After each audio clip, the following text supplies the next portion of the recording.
देवशयनी एकादशी व्रत कथा। ब्रह्म वैवर्त पुराण में देवशयनी एकादशी के विशेष महात्म्य का वर्णन किया गया है। इस व्रत से प्राणी की समस्त मनोकामनाएं पूर्ण होती है। यह एकादशी आषाढ़ मास के कृष्ण पक्ष की एकादशी, जिसे योगिनी एकादशी भी कहते हैं, इसके बाद योगिनी एकादशी के बाद आती है। आषाढ़ मास के शुक्ल पक्ष की एकादशी को ही देवशयनी एकादशी कहा जाता है।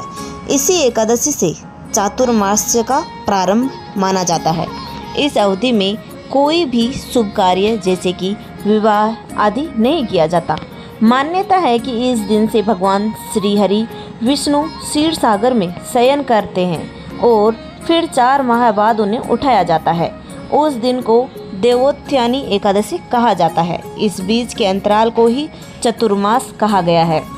देवशयनी एकादशी को देवशयनी, महा एकादशी, थोली एकादशी, हरि देवशयनी, पद्मनाभा शयनी तथा प्रबोधनी एकादशी भी कहा जाता है।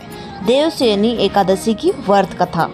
धर्मराज युधिष्ठिर ने कहा, हे केशव, आषाढ़ शुक्ल एकादशी का क्या नाम है? इस व्रत के करने की विधि क्या है और किस देवता का पूजन किया जाता है?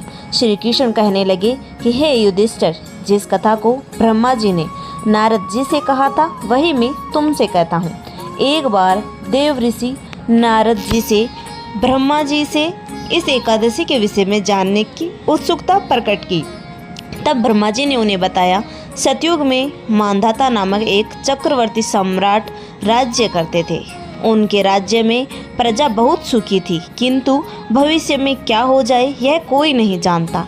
अतः वे भी इस बात से अनभिज्ञ थे कि उनके राज्य में शीघ्र ही भयंकर अकाल पड़ने वाला है।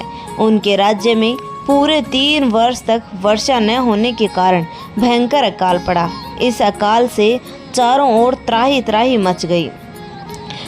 धर्म के पक्ष के यज्ञ, हवन, पिंडदान, कथा, व्रत आदि में कमी हो गई। जब मुसीबत पड़ी हो तो धार्मिक कार्यों में प्राणी की रुचि कहाँ रह जाती है। प्रजा ने राजा के पास जाकर अपनी वेदानी की दुहाई दी। राजा तो इस स्थिति को लेकर पहले से ही दुखी थे। वे सोचने लगे कि आखिर मैंने ऐसा कौन सा पाप कर्म किया है जिसका दंड मुझे इस रूप में मिल रहा है। फिर इस कष्ट से मुक्ति पाने का कोई समाधान करने के उद्देश्य से राजा सेना को लेकर जंगल की ओर चल दिए। वहाँ विचरण करते करते एक दिन वे ब्रह्मा जी के पुत्र अंगिरा ऋषि के आश्रम में पहुँचे और उन्हें साष्टांग प्रणाम किया। ऋषिवर ने आशीर्वचन नोपरांत कुशल क्षेम पूछा। फिर जंगल में विचरने व अपने आश्रम में आने का प्रयोजन जानना चाहा। तब राजा ने हाथ जोड़कर कहा, महात्मन, सभी प्रकार के धर्म का पालन करता हुआ मैं अपनी राज्य में दुर्भिक्ष का दृश्य देख रहा हूँ। आखिर किस कारण से ऐसा हो रहा है? कृपया इसका समाधान करें।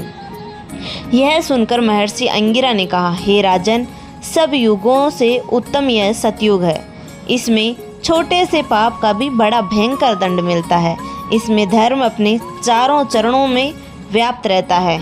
ब्रह्मांड के अतिरिक्त किसी अन्य जाति को तप करने का अधिकार नहीं है, जबकि आपके राज्य में एक शूद्र तपस्या कर रहा है। यही कारण है कि आपके राज्य में वर्षा नहीं हो रही। जब तक वह काल को प्राप्त नहीं होगा तब तक यह दुर्भिक्ष शांत नहीं होगा। दुर्भिक्ष की शांति उसे मारने से ही संभव है।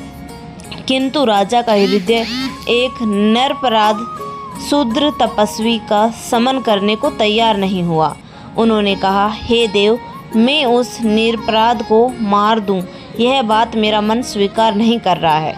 कृपया करके आप कोई और उपाय बताइए। महर्षि अंगिरा ने बताया, आषाढ़ मास के शुक्ल पक्ष की एकादशी का व्रत करें। इस व्रत के प्रभाव से अवश्य ही वर्षा होगी। राजा अपने राज्य की राजधानी लौट आए और चारों वर्णों सहित पद्मा एकादशी का विधि पूर्वक व्रत किया। व्रत के प्रभाव से उनके राज्य में मूसलाधार वर्षा हुई और पूरा राज्य धन धान्य से परिपूर्ण हो गया। ब्रह्म वैवर्त पुराण में देवशयनी एकादशी के विशेष महात्म्य का वर्णन किया गया है।